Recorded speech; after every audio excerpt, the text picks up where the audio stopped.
Olá você, muito boa tarde, está no ar a segunda edição do Mister Mengão, o seu telejornal com as notícias do mais querido do Brasil.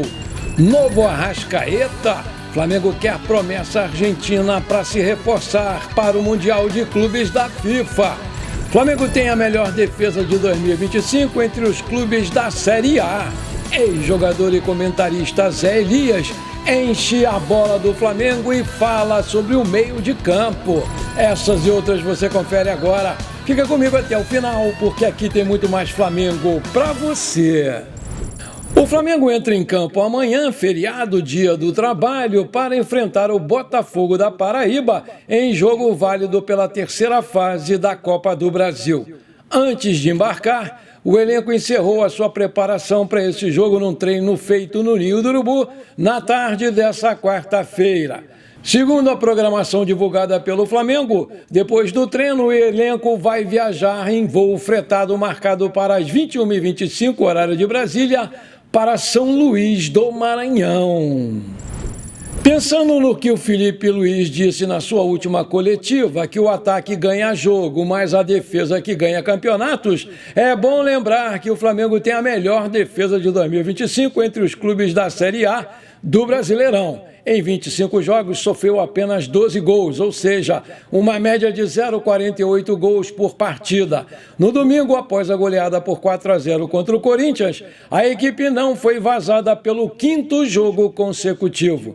O Atlético Mineiro aparece logo em seguida com 13 gols sofridos em 23 jogos. O Galo era detentor da melhor defesa do Brasil, mas vem sofrendo muitos gols nos últimos jogos. Na outra ponta, entre as piores defesas dos clubes da Série A, aparece o Corinthians com 33 gols sofridos em 29 jogos, uma média de 1,11 por jogo. Nos primeiros jogos do Campeonato Carioca, o Flamengo utilizou o terceiro time para disputar a competição, enquanto seu elenco principal participava de uma pré-temporada nos Estados Unidos. Com os garotos do Ninho, o clube sofreu 5 gols. Porém, quando o técnico Felipe Luiz escalou força máxima, o rubro-negro atingiu 6 jogos sem ser vazado, recorde até aqui. Não é de hoje que o Flamengo vem bem na defesa, O ano passado, o clube foi campeão do Campeonato Carioca e da Copa do Brasil com a melhor defesa da história de ambas as competições. Sendo um dos frutos do trabalho do Tite, Felipe Luiz deu prosseguimento na metodologia e firmou a dupla Léo Ortiz e Léo Pereira na zaga. Na lateral, Wesley manteve o nível, enquanto o Pulgar virou um dos pilares do meio de campo do Flamengo. Vale lembrar que nesse ranking foram considerados apenas os jogos oficiais do time na Série A em 2025. Portanto, competições como a FC Sirius, bem como amistosos, não foram contabilizados. Nessa última segunda-feira, o Danilo participou do programa Galvão e Amigos da Bandeirantes e rasgou elogios ao trabalho do Felipe Luiz no Flamengo. Juntos, eles já defenderam a seleção brasileira. Mas, para o ex-Juventus, o futuro do técnico é muito promissor, já que ele é esforçado e estudioso. Ele é viciado em futebol, viciado em performance e entender tudo sobre o jogo, afirmou o lateral. Acredito que ele tem uma margem de crescimento muito grande. Espero que ele possa ter ainda mais sucesso, porque o sucesso dele significa o meu e do Flamengo, obviamente. Completou lá o Danilo. Com facilidade, o Flamengo goleou o Corinthians no último domingo e somou mais 3 pontos no Campeonato Brasileiro, assumindo o primeiro lugar isolado da competição. O Felipe Luiz, claro, enalteceu o seu grupo. Aspas, primeiramente o nível dos jogadores, que é muito bom, depois o nível de comprometimento e de estudo deles mesmos são muito altos, eles mesmos se cobram, pontuou lá o Felipe. Eu penso que ataques ganham jogos, mas defesas ganham campeonatos, sempre eu penso isso. Dou maior valor e maior importância para essa fase aí defensiva, finalizou o discípulo do Diego Simeone e do Jorge Jesus. A CBF acreditava que fecharia a contratação do italiano Carlo Ancelotti em Londres, mas o treinador agradeceu e disse mais uma vez não. pelo menos enquanto não resolver a sua situação no Real Madrid. E o Jorge Jesus volta a ser a opção mais fácil. No início da noite de ontem, a notícia correu rápida como um rastilho de pólvora. Carlos Ancelotti agradeceu pelo convite para assumir a seleção brasileira, mas disse não, porque tem pendências financeiras ainda com o Real Madrid. E elas são altíssimas, de 160 milhões de reais pela demissão. Mas o presidente Florentino Pérez, do Real Madrid, não quer pagar multa nenhuma, alegando com toda a razão que o treinador italiano se acertou, foi lá com o Brasil e o clube não o dispensou. Então, por que pagar uma multa? Chegou a ser ingenuidade a acreditar que o técnico fecharia com a seleção brasileira e o Real Madrid é quem pagaria sua multa rescisória. A desculpa para o Ancelotti brigar para receber a multa de 160 milhões de reais foi que o clube espanhol já o dispensaria e o Xabi Alonso assumiria o time espanhol na temporada 25-26. Esse ano foi muito ruim para o Real Madrid, com a queda nas quartas da Champions, perda da final da Copa do Rei, além do rival Barcelona estar com 4 pontos na frente do campeonato espanhol. A perspectiva é que o Real Madrid termine o ano sem títulos, daí o italiano Carlos Ancelotti não continuar na equipe. Ele e seus representantes se encontraram com representantes também da CBF e avisaram que nada poderia ser assinado. O presidente da CBF, Edinaldo Rodrigues, traumatizado por mais uma recusa do Ancelotti, mandou parar todo tipo de negociação, porque ele não iria ficar esperando pelo Ancelotti e se desgastar ainda mais novamente. A CBF agora quer Jorge Jesus como técnico. Ele sempre foi a opção mais barata e pronto para assumir a seleção, porque não vai seguir no Al Hilal, que foi eliminado da Champions League da Ásia, perdendo de 3-1 para o Al Ahly. A situação está definida para o Jorge Jesus. Ele não vai seguir no clube árabe. Jesus quer a seleção e, a princípio, parece estar tudo certo. Os jornais espanhóis revelam que o Ancelotti já negocia com a Arábia Saudita e não considera mais o Brasil como seu destino possível. O Brasil vai jogar em junho contra o Equador, fora, e Paraguai na Neoquímica Arena pelas eliminatórias. E por isso, o presidente Edinaldo quer um novo treinador já no banco de reservas para essas partidas. Jorge Jesus já disse que não faz questão de jogar o Super Mundial de Clubes em prol de assumir a seleção brasileira o quanto antes. Aí eu te pergunto, você acha uma boa o JJ na seleção brasileira? Coloca aí. Um dos maiores trunfos do Flamengo na goleada aplicada sobre o Corinthians foi a dominância que o meio de campo impôs diante do adversário.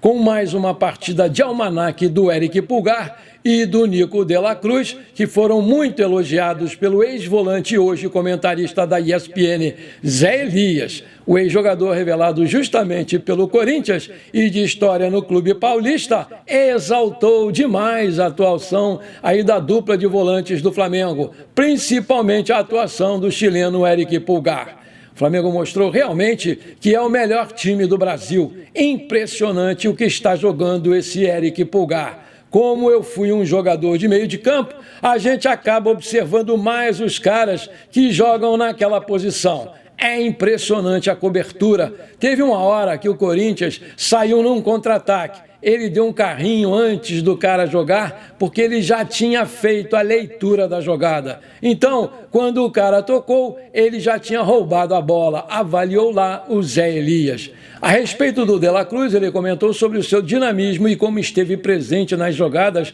durante todo o jogo, junto com o Arrascaeta, trocando passes em espaços curtos. O De la Cruz, dinâmico, participando o tempo todo do jogo. O Arrascaeta, de forma inteligente, jogando nos espaços curtos, toca aqui, toca ali, toca aqui, toca ali. Você vai deixar esses caras jogarem? Ai, ai, ai, ai, ai.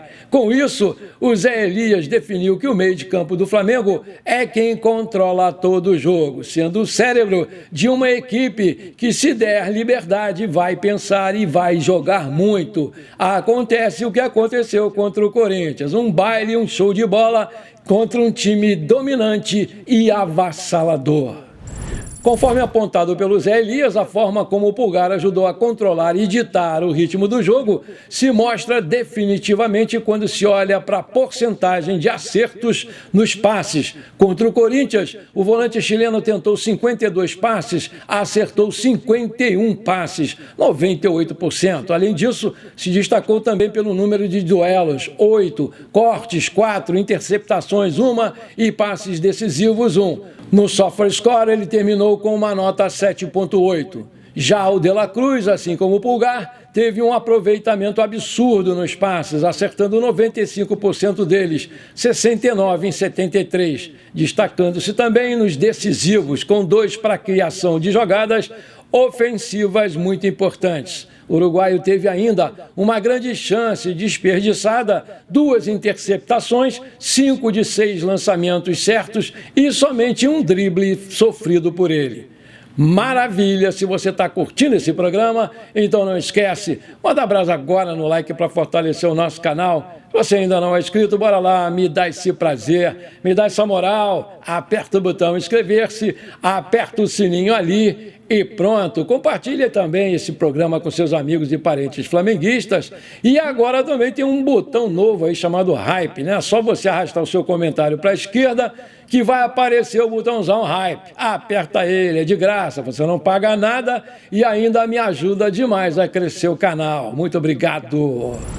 A janela do meio do ano se aproxima e o Flamengo já monitora o mercado da bola em busca de novos reforços para dar sequência na sua temporada. E desse modo, o mais querido tenta a contratação do meio argentino Facundo Buonanotte, de 20 anos, que pertence ao Brighton da Inglaterra. Segundo informações do jornalista Beto Júnior, do programa Charla Podcast, o Facundo Buonanotte é visto pela diretoria do Flamengo como um possível reserva imediato para o Arrascaeta. Considerado como joia, o Facundo Buonanotte, de 20 anos, está emprestado ao Leicester, da Inglaterra, que foi rebaixado para a segunda divisão inglesa até o meio do ano. O jovem pertence ao Brighton, também na Inglaterra, e tem um valor estimado em 22 milhões de euros, 144 milhões de reais na cotação atual. A busca por um meio está ligada à sobrecarga do Arrascaeta nas temporadas. A intenção da diretoria é tentar o empréstimo do jogador de 20 anos para diminuir a margem de risco da operação, a fim de evitar um investimento substancial em um jogador que não se adaptou ao clube, como foi o caso aí do Carlos Alcaraz, que deixou o time da Gávea para jogar no Everton da Inglaterra e alega que não quer voltar. A ideia do Flamengo é por empréstimo e fazer diferente do que foi feito com Alcaraz, por exemplo. Porque no empréstimo você tem a condição de avaliar o jogador, se ele vai se adaptar ou não e se ele vai servir ou não. O Buonanotte não é titular absoluto do Leicester City, mas na passagem pelos Foxes conseguiu um espaço importante para sua adaptação no futebol inglês. Até o momento, ele soma 33 partidas na temporada, com 5 gols e 3 assistências. A tendência é que ele retorne mesmo ao Brighton da Inglaterra ao final do seu contrato de empréstimo, onde não sabe se estará incluso no planejamento. Vale lembrar que o Buonanotte é argentino, tem 20 anos e já fez 2 jogos pela seleção principal do seu país. É um meio ofensivo canhoto que também pode jogar de ponta direita ou até mesmo de meia direita. Ele está emprestado ao Leicester da Inglaterra desde agosto de 2024 e tem contrato por lá até 30 de junho de 2025. Mas pertence ao Brighton também na Inglaterra, com quem tem contrato até 30 de junho de 2028 e o seu passe está avaliado pelo site Transfer Market em 22 milhões de euros. O mais querido só poderá contratar novos jogadores a partir de junho, já próximo ao início do Super Mundial de Clubes. Isso porque a FIFA definiu uma janela de transferências especial entre os dias 2 e 10 de junho. Assim, a diretoria do clube e o departamento de observação seguem analisando as opções disponíveis no mercado. Aí eu te pergunto, você acha uma boa investir pesado nesse jogador quando você tem um Matheus Gonçalves voando baixo e pedindo passagem? Coloca aí que eu quero saber. Antes de terminar esse nosso programa, Eu quero mandar os parabéns para a irmã do meu amigo Vidênis da Silva, a Roseli, lá no município de Corguinho, Mato Grosso do Sul, que hoje está fazendo aniversário. Parabéns, minha amiga Roseli. Muita saúde para você, muitos anos de vida. Tudo de bom, minha amiga. Parabéns, Roseli. Tamo juntos. Bom, por enquanto foi isso. Eu espero que você tenha gostado do nosso programa. Muito obrigado de coração por você ter ficado comigo até aqui. Um grande abraço e bora ser feliz. Pra cima deles, Mengão!